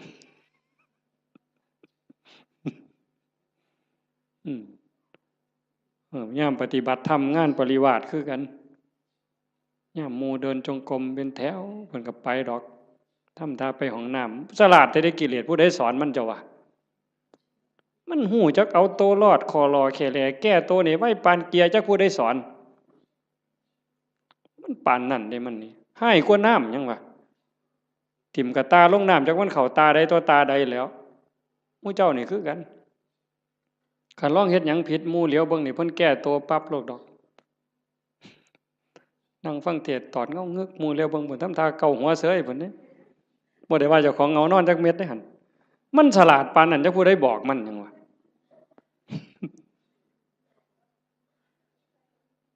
เดินจงกรมงอกงอกไปทางกดเพิ่นปั๊บหมุนปึ๊บทำท่านั่งในพี่ดอกไว้บ่ไปนั่งน้ำหมู่ดอกหลายเพิ่นว่าเท่านั้นก็โกนเพิ่นว่าเท่านั้นก็ตดเพิ่นว่าเอ้านั่งกดผู้เดียวพี่ดอกเพิ่นว่านั่งคัดตมาดได้ปึ๊บพุทโธพุทโธสมควรแก่เวลาปักฉลาดมึงที่ล่ะมันเจ้าสิรอดมันซั่นบ่มันต้องอยู่นำหมู่เอาจริงเอาจังนำครูบาอาจารย์ตายเป็นตายเอาเพิ่นบ่ตายกูก็บ่ตายปานนั้นตัวเทื่อมันสิเป็นขู่เป็นคนนี่แม่ใหญ่ตามใจเจ้าของนี่พังหมดหลวงปู่บุญเสริมนี่เรามาอยู่นำหลายปีตามใจตัวชั่วระยำเราบ่ว่าธรรมดาเด้ตามใจตัวชั่วระยำแม่นความเพิ่นอาตมาบ่เถียงอาตมานี่ล่ะผู้หนึ่งยิ่งว่าเจ้าของเป็นอาจารย์นี่โอ้ยมือบ่อยากลุกนี่หาว่าเจ้าของเมื่อยพุ่นเด้โอ้ยเฮาเมื่อยเว้ยเพิ่นว่าจะคิดเรื่องหยังต่อเรื่องหยังเรื่องบ้านเรื่องคนแน่ผู้นั้นก็มาถามผู้นี้ก็มาถามบ่ได้พักบ่ได้พรเพิ่นว่ามื้อคืนมาดึกเพิ่นว่าเด้อันลูกวัดบ่ลูกนี่นอนตายนอนกินวัดกินว่าพุ่นเพิ่นว่าคือผู้อื่นนี่เอาให้ตายรถเจ้าของนี่โอ้ยขออ้างสารพัดวางต้นปีนี่เขาแฮงว่าสิตายแฮงแต่ได้ทามันกิเลสบัดนี้บ่ต้องลุกดอกเขาว่าเจ้าบ่สบายเขาฮู้หมดวัดนั่นล่ะโว้ยบัดเฮ็ดแนวอื่นบัดนี้แนวบ่เป็นเรื่องเป็นราวบ่ได้คิดว่าเจ้าของโซ่จักเม็ดบัดนี้เป็นแนวนั้นเด้ทั้งนั้นต้องทบทวนเบิ่งเจ้าของตั้งแต่มื้อฮู้จักความมามื้อเข้าวัดเข้าว่ามาจนฮอดมื้อนี้ความโลภลดลงบ่ความอิจฉาหมู่นี่ลดลงบ่ความเข้าใจในข้ออัดข้อธรรมมันเพิ่มขึ้นบ่ง่ายเด้อโยมเด้ออันนี้กิเลสมันก็ฉลาดเด้เวลาครูบาอาจารย์ถามปัญหาถามนั่นถามนี่มันสิทำท่ายืดไว้ดอกคันเพิ่นถามเป็นจังไดยายขอนั้นเจ้าว่าจังไดเพิ่นสิหลับตาปั๊บโลดเที่ยงทีลี่ อย่ามายุ่งเด้อข้อยกำลังนั่งสมาธิเพิ่นว่าเพิ่นย้านเพิ่นตึกถามย้านจากอายหมู่มึงที่ละมันนี่ก็คือม่านย่าถ้าเฮาปฏิบัติธรรมบ่เห็นม่านย่าเจ้าของนี่จบแม่ใหญ่เจ้าอย่าคุยข่อยบอกเลยว่าเจ้าอย่าคุย สมเจ้าว่าแต่พระครูเด้อเว้ยฮอดสมเด็จเจ้าคุณสมเด็จว่าไปโลดคันเจ้าบ่เห็นม่านยาเจ้าของบ่เห็นเล่ห์เหลี่ยมในใจเจ้าของนี่มันว่ามันตัวผู้อื่นที่แท้มันตัวเจ้าของเล่ห์เหลี่ยมตรงนี้น่ะต้องเห็นตัวนี้เห็นจิตในจิตตรงนี้เจ้าจังสิเข้าใจธรรมะเจ้าจังสิเห็นหน้ากิเลสคันเจ้าบ่ทันเห็นจิตในจิตบ่ทันเห็นตรงนี้เอ้ยต้อยเจ้าหอพุ่นต้อยหออีหลีโยมให้เจ้าหอสำนกนี่ไปรถไปให้เจ้าหอสำนกเรียกนี่อย่าว่าแต่3โต6โตให้เจ้าบอกมาโลดถูกทุกงวดก็สร้างเจ้าบ่ม่มนรกดอกไปบ่รอดเจ้าพัฒนาจิตเจ้าบ่ได้แน่ๆอย่าว่าได้ยายทั้งสัญญาติโยมต้องฝึกการละบาปการทำบุญการทำดีแล้วก็ต้องละเฮ็ดหยังทำหยังพยายามว่างยิ่งเฮาทำบุญบ่ต้องเอาหยังอย่าเอาแม้แต่คำย่องคันเฮ็ดได้ตรงนี้สิใกล้พระพุทธเจ้าได้นี่บ่ง่ายเด้คันเฮาไปบ่ใกล้พระพุทธเจ้านรกมันเอิ้นเฮาอยู่ทอดกฐิน8ล้านกองนรกมันก็เอิ้นเจ้าอยู่เนี่ยรักษาศีลจนตายมันก็เอิ้นเจ้าลงนรกอยู่นี่เอานั่งสมาธิจนหอได้จนหายโตมันก็เอิ้นเจ้าลงนรกได้คือเก่าแต่คันเจ้าเห็นจิตในจิตเข้าใจเจ้าของหูจักละหูจักว่างเห็นกับกิเลสมันกระซิบเจ้าหูจักหนามันแล้วก็ยันหน้าผากมันออกนั่นเจ้าสิเข้าใจ แล้วก็ฝึกละฝึกว่างตัวนี้คือบ่ให้ปุ๋ยมันเลยบ่ให้อัตตาบ่ให้ตัวตนบ่ให้ม่านมันได้ช่องจังสั่นเฮาเฮ็ดหยังทำทานทำหยังบ่ต้องมีสื่อมีเสียงดีที่สุดตัวนี้มันสิยกเจ้าขึ้นไปสู่อริยมรรคไปเลยสู่อริยมรรคอริยผลแต่ขันยังยากน้ำสื่อน้ำเสียงอยู่นี่ว้ายว่าออกบุญกฐินเด้อว่าตามสมควรหรือตามกำลังก็แล้วแต่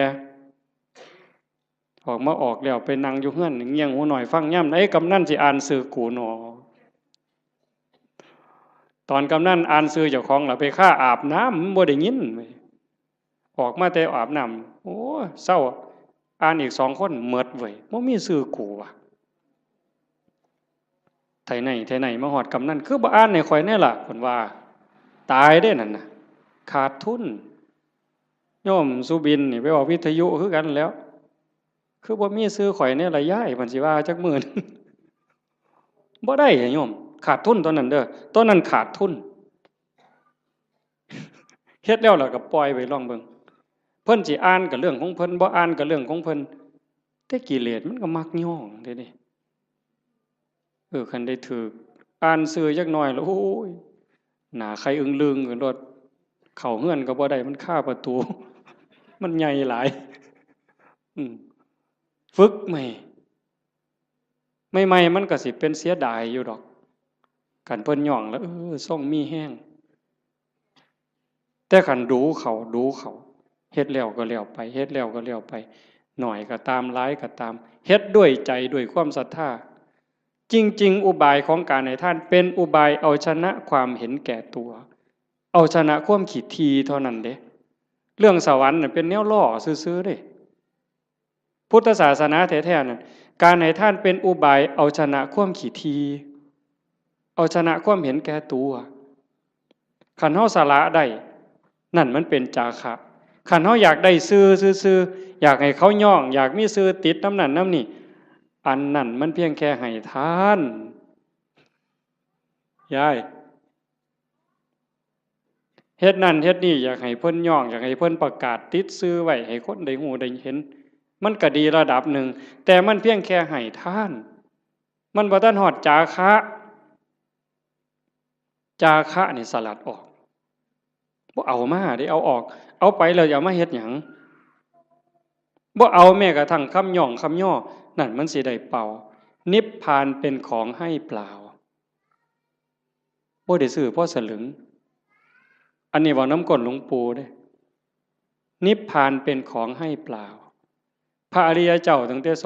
ดาบันสกิทาคานาคาก็เป็นของให้เปล่าบ่ได้ซื้อเพราะสลึงแต่อาศัยการฝึกการฝนการบ่มจิตบ่มใจจังซั่นให้ฝึกมันบ่ทันล่ะยายเคยมีคนไปถามพระพุทธเจ้านี่แล้วว่าแก่แล้วเฒ่าแล้ว120 ปีบ่2เฒ่าอันเคยได้ยินตัว2เฒ่านั้น120 ปีหัวสั่นงอกไปกราบพระพุทธเจ้าโอ้ยตะกี้มั่วประมาทหลายว่าซั่น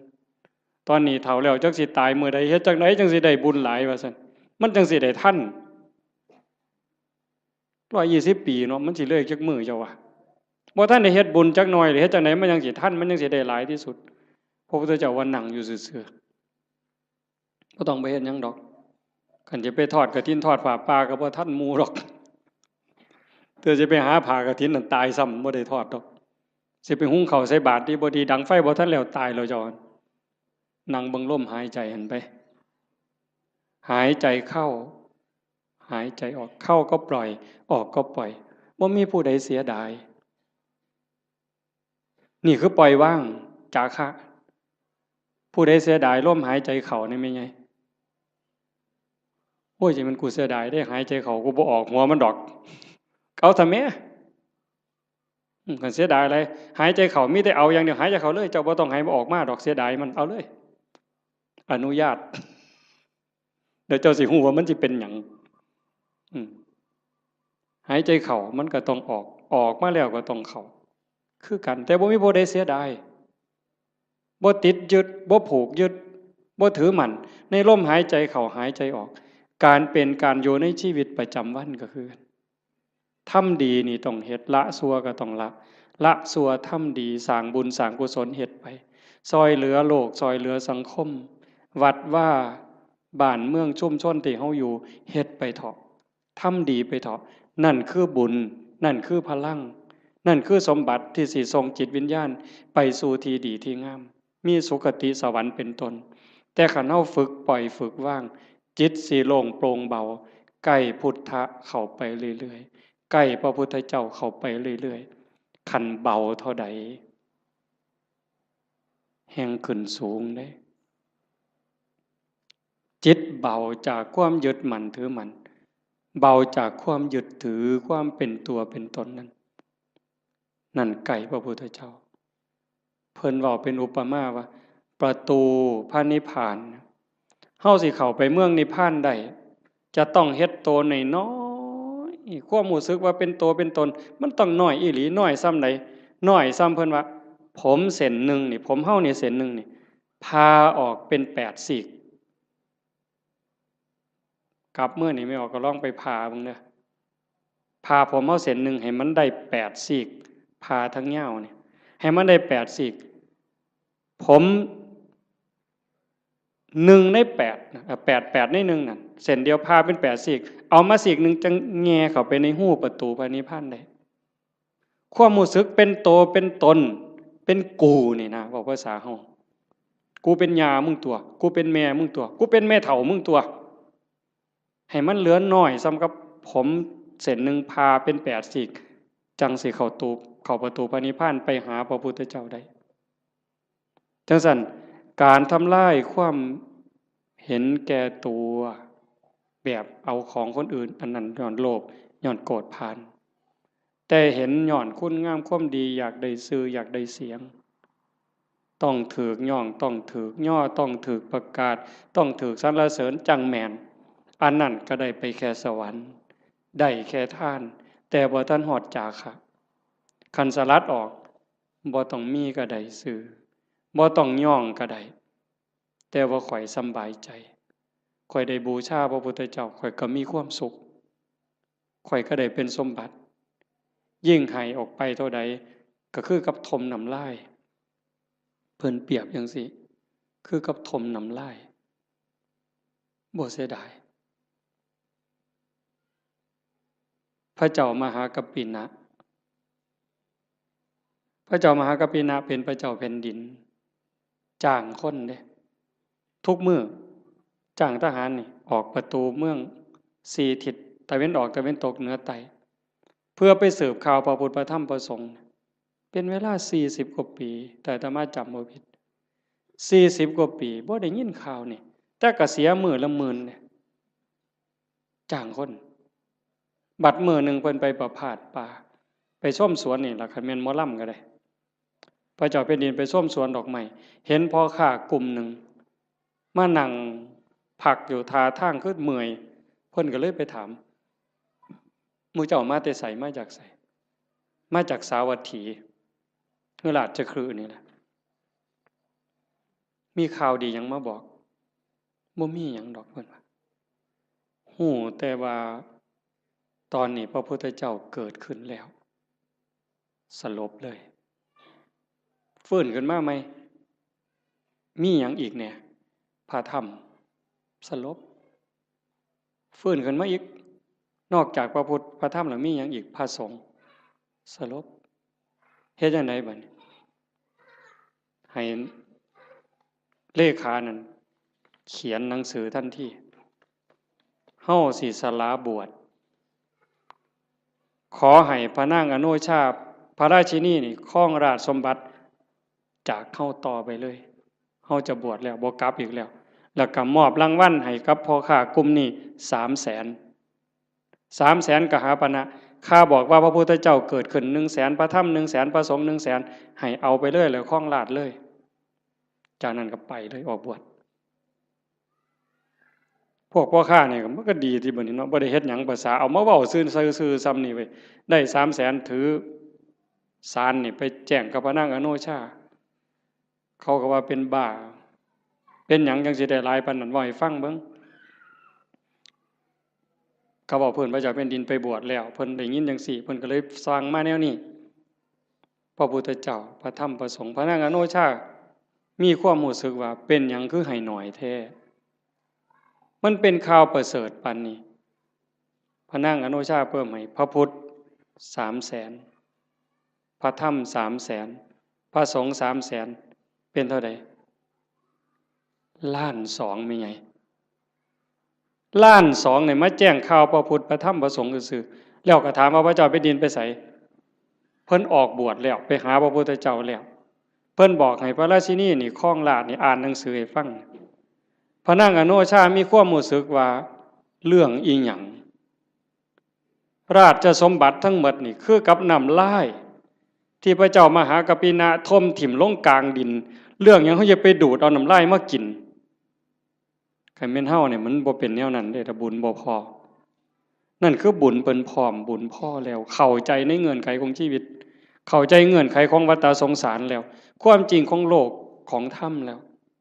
พระนางอโนมามีความรู้สึกว่าราชสมบัติอำนาจทั้งหมดคือกับน้ำลายที่พระเจ้ากับพระเจ้ามหากัปปินะทมถิ่มแล้วเรื่องหยังเฮาสิไปดูดมากืนกินเฮาก็สิบวชคือกันออกบวชคือกันตอนเพิ่นไปเฝ้าพระพุทธเจ้าเพิ่นบอกอัศจรรย์อัศจรรย์ไปพ่อแม่น้ำพระเจ้าแผ่นดินไปก่อนไปพ่อแม่น้ำบ่มีแพบ่มีเหือเฮ็ดจังได๋อ้างคุณพระพุทธเจ้าด้วยสัจจะที่ไปเฝ้าพระพุทธเจ้าออกบวชด้วยศรัทธานี่ขอให้สายน้ำนี่อย่าสะเป็นคือน้ำให้น้ำเป็นคือหินขี่ม้าเหยียบน้ำไปคือเหยียบหินนี่แก๊บแก๊บแก๊บแก๊บแก๊บแก๊บบ่เปียกบ่หยังเลย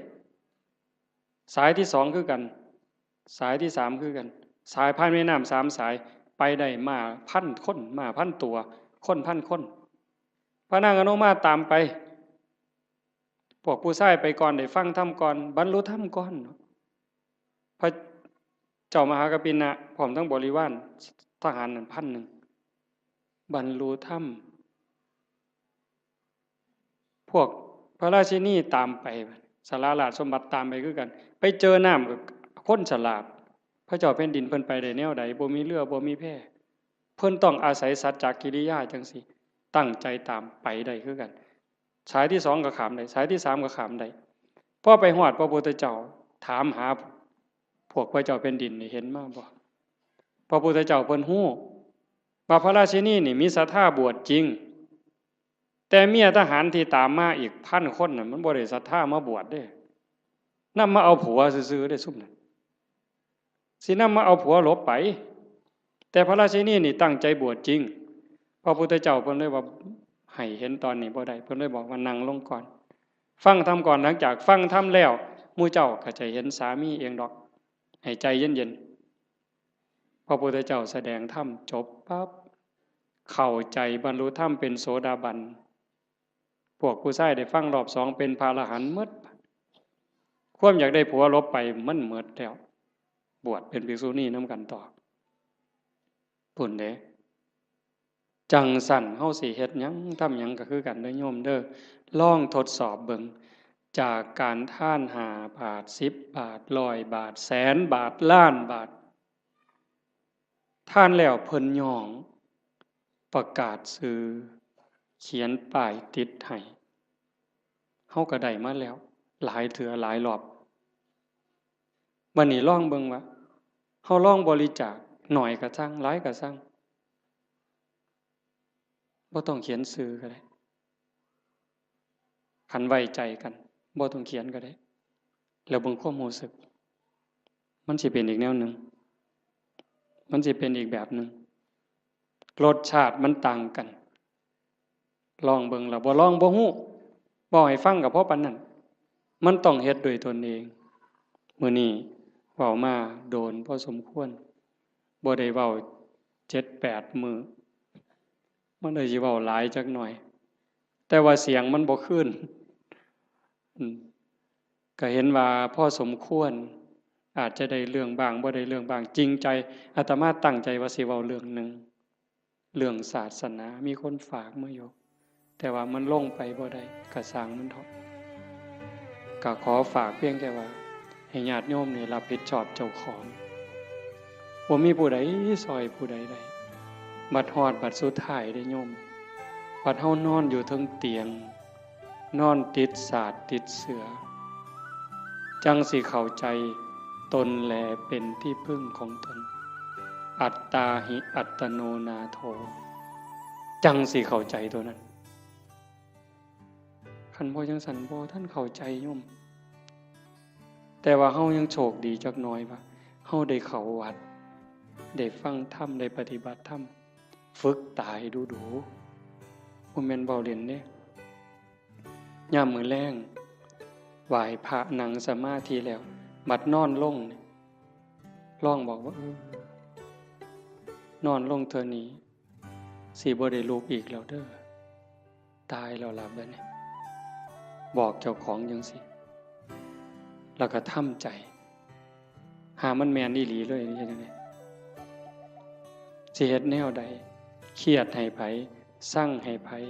อาฆาตไผติดหนี้ผู้ใดว่างละออกขันใจเฮายังวุ่นวายมันไปอบายเด้สอนเจ้าของจังซี่เฮ็ดจังไดใจสิสงบขันใจสงบก็ไปสู่สุคติจังสันนอนลงกับเบิ่งอาจจะเบิ่งล่างเจ้าของนอนไล่ตั้งแต่ฝ่าเท้าฮอดปลายผมตั้งแต่ฝ่าเท้าฮอดปลายผมปลายผมฮอดฝ่าเท้าบาปก็เฮ็ดบุญก็เฮ็ดดีก็เฮ็ดหลายบุญก็เฮ็ดหลายชั่วก็มีสุดท้ายก็ซ้ำนี้ตายแล้วเอาหยังบ่มีแนวเอาร่างกายก็เอาบ่ได้มีอย่างเดียวที่สิปลอดภัยที่สุด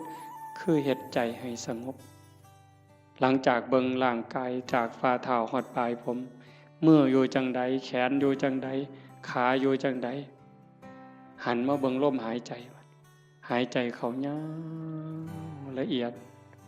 ออกยาวละเอียดลมเข้าลมออกลมเข้าลมออกผู้ใดใส่พุทโธกับพุทโธไปให้มันหลับไปครับจังสันซุมื้อนี่คือการเตรียมตัวตายที่ดีที่สุดบ่มีผู้ใดซอยได้ที่ว่าเฮ็ดกฐินล้านกองหาบัดเฮาเจ็บเฮาปวดแม่ใหญ่บัดใกล้สิตายมันเจ็บมันปวดทุรนทุรายมันบ่คิดฮอดกฐินนั่นดอกบ่คิดฮอดปิ่นโตบ่คิดฮอดบวชลูกบวชหลานซ้ำดีบ่ดีนิมิตขาเป็ดขาไก่ขากบขาเขียดมันมาหลอนเอาใจขาดปัดตอนกำลังทุบหัวกบใจขาดปัดไปเลยตกนรกท้วนเลยกฐินแสนกองท่าให้พ้นจากกบตัวนั้นก่อนแต่ขันเบิ่งจิตเบิ่งใจให้ดีเบิ่งลมให้ดีเฮ็ดจิตให้สงบให้มันเป็นนั่นล่ะบาปก็บ่เอาบุญก็บ่เกี่ยวละอย่างเดียวว่างอย่างเดียวบุญเนี่ยมันตามอยู่แล้วว่างอย่างเดียวจิตเป็นอิสระดีบ่ดีจากปุถุชนคนกิเลสหนายกไปสู่ความเป็นพระอริยเจ้าได้บ่พ้นสมัยเด้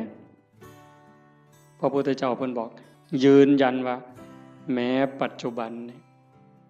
พระอรหันต์ก็ยังเป็นได้ตราบใดที่พุทธบริษัทยังเป็นอยู่โดยชอบโลกนี้จะไม่ว่างจากพระอรหันต์โยมก็เป็นได้หมดทุกคนขออนุโมทนาสาธุกับญาติโยมทุกคนทุกท่านก็ขอรัตนาอ้างอิงอำนาจแห่งคุณพระศรีรัตนตรัยคุณของพระพุทธเจ้าพระธรรมพระสงฆ์และอำนาจแห่งบุญกุศลคุณงามความดีที่มีทั้งหมดทั้งมวลในสากลและจักรวาลจงหลอมรวมเป็นตบะเป็นเดชะเป็นพลวปัจจัยเอื้ออำนวยหนุนส่งให้ท่านทั้งหลายจงเป็นผู้แกล้วกล้า